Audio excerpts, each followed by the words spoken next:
어제 하루에만 우한 폐렴 확진자가 무려 20여 분이나 폭증했습니다. 해외여행 확진자 접촉력이 없는 확진자 사례까지 속출했습니다. 지역사회 감염이라고 하는 위험한 상황이 현실화됐다고 하는 분석이 파다합니다. 문재인 대통령, 그 직전에 뭐라고 말했습니까? 머지않아서 종식될 것이다. 과도하게 불안해하지 말아라. 국무총리를 지냈던 분은 이제 잡혀가고 있다. 이런 말들을 했습니다. 책임지지도 못할 말들을 쏟아냈습니다. 대통령, 또 총리, 여당이 일제히 허황된 낙관론을 퍼뜨린 것입니다. 그런데 이게 도대체 뭡니까? 엄청난 속도로 확진자가 늘어나고 있습니다. 이 정권은 한 치 앞도 내다보지 않고 근거도 없이 국민을 속인 거 아닙니까? 너무나 안이하고 느슨합니다. 문재인 대통령이 현 경제 상황을 비상시국으로 진단하면서 예상을 뛰어넘는 정책적 상상력을 발휘한 특단의 대책이 필요하다고 말했습니다. 상황 진단, 대책의 방향 모두 맞지 않습니다. 사실 우리 국민들의 민생은 이미 오래전부터, 어제 그제가 아니라 이미 오래전부터 비상시국을 넘어서 초비상시국이었습니다. 얼마나 많은 지표들이 적신호를 울려왔습니까?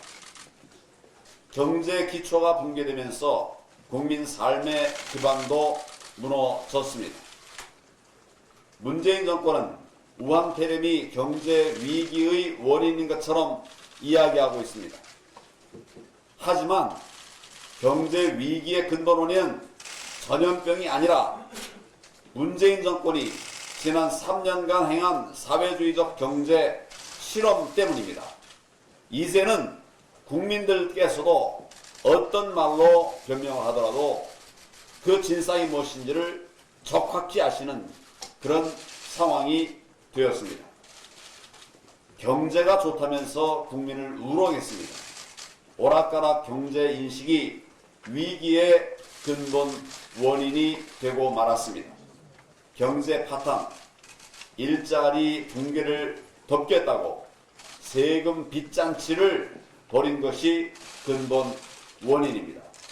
민생은 내팽개치고 북한 관광, 시진핑 방한과 같은 총선 이벤트에만 몰두했던 것이 근본 원인입니다. 문재인 대통령은 전염병 탓, 대외 경제 탓을 멈추십시오. 국회 탓, 야당 탓, 언론 탓도 멈추십시오. 근본적인 원인인 자신의 경제 실정부터 되돌아봐야 됩니다. 지금과 같은 모습으론 경제 살리기가 절대 불가능합니다. 더한 불안과 침체가 우리 경제를 뒤덮고 말 것입니다. 지금은 그 어느 때보다도 경제의 기본에 충실해야 합니다.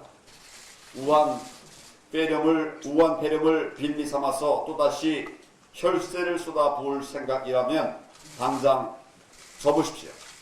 그리고 이제는 미봉책 통하지 않는다는 사실을 국민 앞에 직시하십시오. 어려워 못 살겠다고 하는 상인들의 절규는 온 국민의 절규이며 기업 현장의 절규입니다.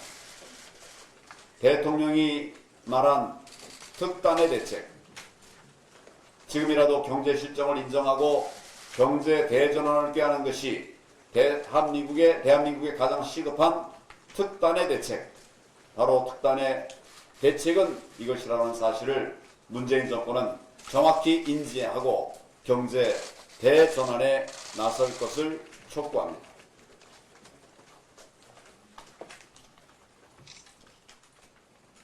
미래통합당 출발이 많은 국민들에게 기대와 설렘을 안겨주고 있습니다.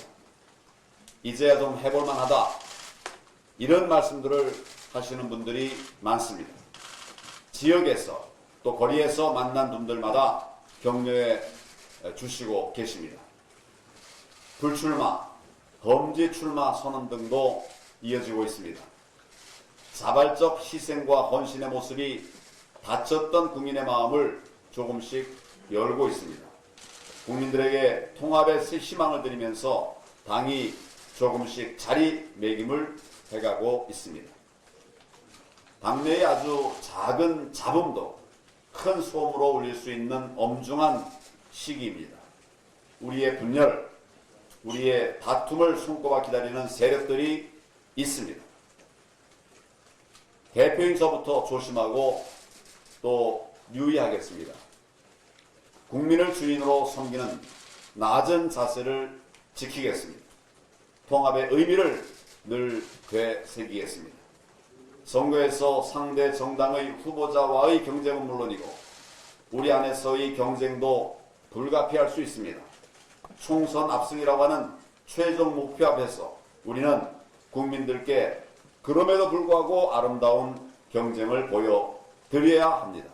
이것이 정통 보수의 본 모습입니다. 정권 비리를 무작정 감싸도는 극렬 세력 때문에 자기 반성과 쇄신의 기회를 놓치고 있는 여당의 모습을 우리는 반면 교사로 삼아야 합니다.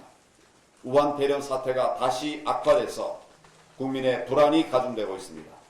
이럴 때일수록 미래통합당이 진정성 있는 자세로 국민들의 든든한 버팀목이 될 수 있도록 최선을 다할 것임을 국민들에게 약속을 드립니다. 감사합니다.